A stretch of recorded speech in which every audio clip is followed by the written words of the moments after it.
दोस्तों एक चीज हम में से अधिकांश लोगों में कॉमन है, वो यह है कि एक दिन भी अगर हम अपने काम पर नहीं गए या हमने उस दिन काम नहीं किया तो उस दिन हमारी कोई भी इनकम नहीं होगी। इसलिए चाहे कुछ भी हो हमें काम तो करना ही होगा। हम चाह कर भी आराम नहीं कर सकते क्योंकि हमारी फाइनेंशियल सिचुएशन हमें ऐसा नहीं करने देती। इसी जाल में हम सारी जिंदगी फंसे रहते हैं। लेकिन वक्त के साथ न्यू जनरेशन पहले से ज़्यादा फाइनेंशियली अवेयर और लिटरेट होती जा रही है।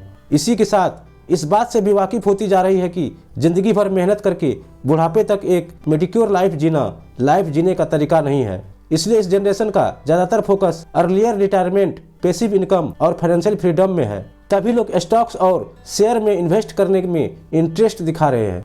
लेकिन जो प्रॉब्लम अधिकतर लोगों को आती है वो ये कि कौन से स्टॉक लिए जाए, क्योंकि क्वालिटी स्टॉक को सस्ते से सस्ते रेट पर बाय करना ही इन्वेस्टिंग का रियल चैलेंज होता है, जिसके लिए ऑथर डेविड सैलोमी अपनी बुक द फाल्कन मेथड में हमें एक ऐसा इन्वेस्टमेंट मेथड सिखाते हैं जो वैल्यू इन्वेस्टिंग, कॉमन सेंस और बेसिक डिसिप्लिन के प्रिंसिपल पर बेस्ड है, जिसका अल्टीमेट गोल है कि आप ऐसे स्टॉक का पोर्टफोलियो बनाएं जिससे आप रिटर्न के साथ ही अपनी पैसिव इनकम बना पाए। दरअसल फाल्कन एक पक्षी का नाम है जो शिकार करने में माहिर होता है। उसी पक्षी की तरह यह मेथड भी काम करता है, क्योंकि ऑथर ने अपने अर्ली एज में ही काफ़ी फाइनेंशियली स्ट्रगल देखे थे।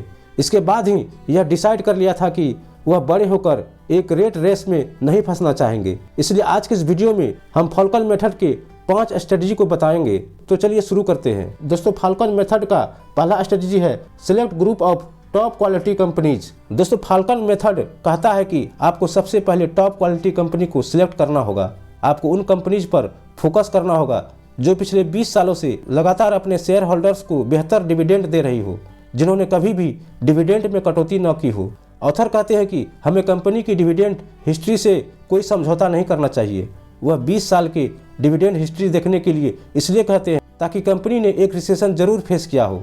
वह कंपनी बेहतर है जिसने रिसेशन के समय भी अपने शेयर होल्डर्स के डिविडेंड में कटौती न की हो, विपरीत हालात में भी कंपनी की अर्निंग पावर और स्ट्रेंथ को बरकरार रखा हो। ऑथर कहते हैं कि आपको उन कंपनीज को सिलेक्ट करना चाहिए जिनका dividend pay out ratio highest हो। डिविडेंड पे आउट रेशियो इस बात से निकलता है कि एक कंपनी अपने प्रॉफिट का कितना भाग अपने शेयर होल्डर्स को डिविडेंड के रूप में देती है। फाल्कन मेथड का दूसरा स्ट्रेटजी है identify stocks and buy them on the cheap price. दोस्तों फाल्कन मेथड कहता है कि आपको किसी भी कंपनी का शेयर तब खरीदना चाहिए जब वह सस्ते वैल्यूएशन पे मिल रहा हो।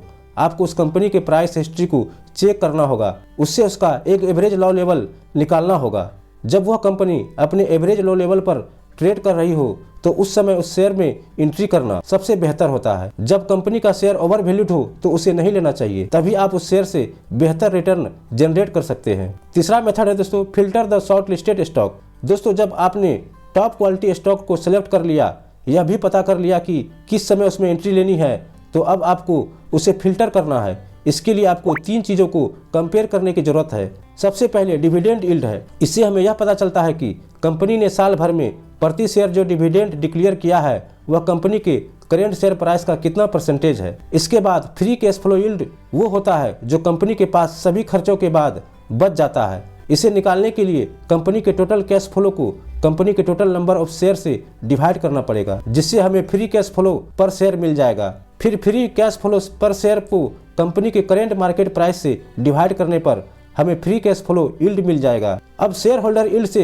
हमें यह पता चलता है कि एक कंपनी अपने इन्वेस्टर के साथ कितने पैसे शेयर करती है, चाहे वह डिविडेंड के जरिए हो या फिर शेयर बायबैक के जरिए। चौथा मेथड है दोस्तों रैंक द सर्वाइवर्स। दोस्तों अब आपको अपने स्टॉक को करेंट वैल्यूएशन के आधार पर 3 प्रकार के रैंक में रखना होगा। इसमें सबसे पहला श्योर है। इसमें वह शेयर आएंगे जो एवरेज वैल्यूएशन से भी अच्छी वैल्यूएशन में अवेलेबल हो।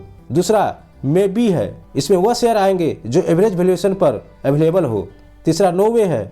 इसमें वह शेयर आएंगे जो एवरेज वैल्यूएशन से काफ़ी ऊपर और एक्सपेंसिव वैल्यूएशन पर ट्रेड कर रहे हो। इस प्रकार आप अपने स्टॉक्स को रैंक करने के बाद आसानी से क्वालिटी स्टॉक्स को बाकी स्टॉक से अलग कर पाएंगे। 5वां मेथड है दोस्तों टेक क्वालिटेटिव जजमेंट। दोस्तों यह सब एनालिसिस करने के बाद आपकी नॉलेज काफ़ी बढ़ जाएगी। उसके आधार पर आपको क्वालिटेटिव जजमेंट लेने में आसानी हो जाएगी। इस सब के बाद आपके पोर्टफोलियो में अब सिर्फ क्वालिटी स्टॉक्स ही बचेंगे, जिसके साथ आपको लॉन्ग टर्म तक बने रहना है। इसी प्रकार फाल्कन मेथड का गोल यही है, क्वालिटी स्टॉक को बाय करो और उसे अपने पोर्टफोलियो में लॉन्ग टर्म तक होल्ड करके रखो। ऐसा करने से ही आप स्टॉक मार्केट में बेहतर रिटर्न जनरेट कर पाएंगे और अपने लिए पैसिव इनकम बना पाएंगे, जो तब भी काम करेगी जब आप काम पर नहीं जा पाओगे। तो दोस्तों ये था डिवाइड सेरेमनी की 5 स्ट्रेटजी जिससे आप अमीर बन सकते हैं। तो दोस्तों उम्मीद करते हैं आपको ये वीडियो पसंद आया होगा। वीडियो पसंद आया तो वीडियो को ज़्यादा से ज़्यादा शेयर करें, वीडियो को लाइक करें, साथ ही मेरे चैनल को सब्सक्राइब जरूर करें। फिर मिलते हैं एक नए वीडियो के साथ।